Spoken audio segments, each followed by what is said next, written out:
Mrs. Arthur picked us up at 11 o'clock. She had a friendly way about her that put us at ease as we drove along and stopped finally at a house in a neighborhood obviously much wealthier than the one in which Lonnie lived. The Arthur home seemed magnificent to us, but the great piano in an alcove off the living room was the one point of interest as far as I was concerned. I walked toward it, forgetting the other three, unaware at first that they stood watching me, smiling at my fascination with the beautiful instrument. "We will leave you and the piano alone for a while, Josh," Mrs. Arthur said, coming over to my side. "You may want to get your hands accustomed to the keyboard again before you play for me. Go ahead. It's all yours for the next hour before we eat." It was the finest instrument I had ever touched, and the beautiful resonant tones that responded to my fingers thrilled me so much that I forgot everything except my own delight. I roamed the keyboard for a time, softly at first and then with mounting excitement. I had improvised upon a love theme for Emily down on the carnival grounds, but as I sat at Mrs. Arthur's piano, my improvisations covered a wider scope. It was as if a long story passed before my eyes and became music somewhere inside my brain. I forgot where I was, forgot that someone might be listening, and I played as I watched Howie's body carried down a long track. I played as I remembered a boy standing humiliated before a pretty girl who told him she was sorry he must beg. I played as I relived the fear of cold and hunger, the anguish of losing Joey, and finally the surge of gratitude that the world had righted itself for me, had restored my confidence. When I was through, I realized that Mrs. Arthur and Janie and Joey were standing near me. Janie's eyes were large and grave when I looked up at her. "I don't know you, Josh," she said just above a whisper. Mrs. Arthur stood there looking at me. I couldn't tell what she was thinking. Finally she said, "You were improvising, weren't you?" "Yes," I said. I thought she probably didn't like it. "And you've only had lessons with your mother?" "Yes, she's a fine teacher, though." "I believe you, Josh." She looked at me thoughtfully. "You'd like a job playing somewhere, wouldn't you?" "I don't think you can imagine how much I want a job like that." "Well," she looked down at Joey's face, which was full of pride for me. "We'll have to see, Joey. We'll have to see if we can't find a job of some sort for your brother." I don't remember much about the lunch. It was delicious, whatever it was, and served on thin china that Janie could later describe to Grandma in detail. Mrs. Arthur was gay and pleasant. Joey and Janie were at ease and chatted with her all during the meal. I alone was silent. It seemed as if I were in a dream, and I only came out of it when the others teased me. Mrs. Arthur smiled at me. "It's a promise, Josh. I'll find someone who will pay for music like yours." That day marked the point when the dream Howie and I had shared began to take form. Within a week, Mrs. Arthur came over to see me. "I've talked to a lot of people, Josh. Last night my husband and I talked to the manager of a very fine restaurant here. The manager, Mr. Erickson, is a friend of my husband's. We persuaded him it would be a good idea to feature music from 6 until midnight, creating a job for a boy and doing a good thing for himself, too. I told him quite a lot about you, how much I liked your music, and since he respects my knowledge of music, he wants to hear you play tomorrow afternoon. I'll drive you over." It was as if a long nightmare had given way to a fairy tale. Mr. Erickson liked my playing. The salary in comparison to the $5 a week which I had received at the carnival seemed princely to me.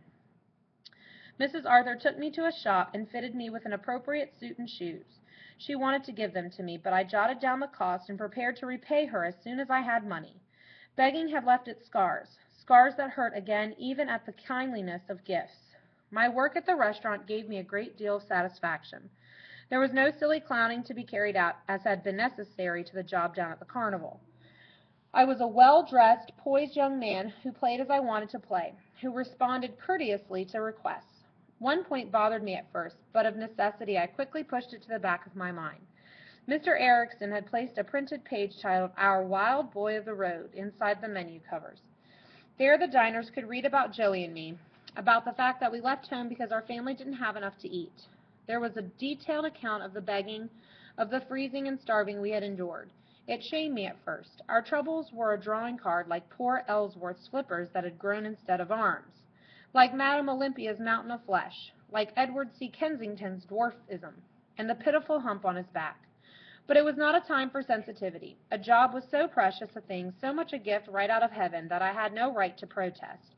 I didn't tell Joey about it, though, nor Janie. But one night I told Lonnie. His lips tightened and his eyes looked angry for a moment, but he didn't say anything. It was a long time. It wasn't long until Mr. Erickson decided to feature Joey with me. There had been an account in the paper as well as on the radio of the boy who looked like a half-famished angel, clasping a banjo in lieu of a harp. People wanted to see the younger wild boy, and so after I had worked with him for hours, helping him to accompany me when I played some old or popular ballads, Joey stood beside me on the platform, singing and playing ringing chords on Howie's old banjo. He was a great attraction. His fragile appearance and beauty, as well as a natural gift for comedy, made him an immediate hit. Diners didn't care if he stumbled over the chords occasionally. There would be a little flurry of laughter when his voice suddenly wandered off key. Then when he grinned widely and got himself straightened out with some help from me, he'd receive a burst of laughing applause.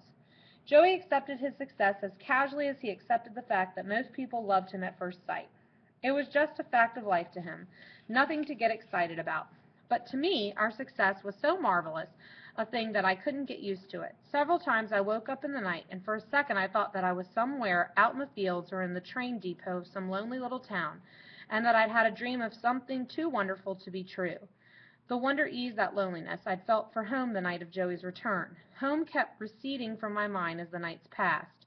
Gay, pleasant nights when I played for well-dressed, happy people who could afford to dine in beautiful restaurants. And then at the end of the week there was a check, money to pay our debts, money to make us feel confident and secure.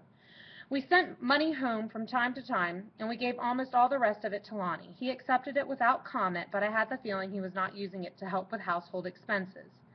We owe you this money, Lonnie. It's yours. We don't want to be leeches on you. Lonnie was almost curt with me. People don't want to be paid for some things. Sure, I'll keep a little money for medicines and extra expenses. I do that because I like the way you boys fight to keep your self-respect in money matters. But don't ask me to take money for the food you've eaten or the bed you've slept in. You know about my boy. You must know how I feel about you and Joey. He folded and refolded the bills I'd given him. You boys will need this when you go back to Chicago, he added. I didn't like for him to mention going back to Chicago. It brought a strangely mixed feelings of homesickness, of guilt and resentment that Joey and I should be asked to give up something better than our best hopes and go back to something once bitter and still unsure. The mail brought word from Emily one day, an envelope addressed in a high, delicate script that looked as if every letter had been drawn painstakingly. The writing looked like Emily, I thought, and I opened the envelope carefully so that no part of my name as she had written it would be destroyed. She told me of the relief and joy of Pete, of Edward C., of her boys and herself when they heard that Joey was safe and that I was recovering from pneumonia. She said, we had you boys with us for only a few weeks, but you made your way into our affections. We will never forget you. Never stop wishing the very best of good fortune for both of you. She sent messages from Peter and Edward C. She told me a little of how Peter was rebuilding his carnival, which he would bring farther north in the summer. There was only one mention of her marriage. My boys are happy to have a father once again, and Pete is a kind and understanding father. That was all. I wondered if she were happy too. I hoped so. Then, like Lonnie, she talked about my going home. I beg you, Josh, to take your little brother home, to make peace with your father and to gladden your mother's heart.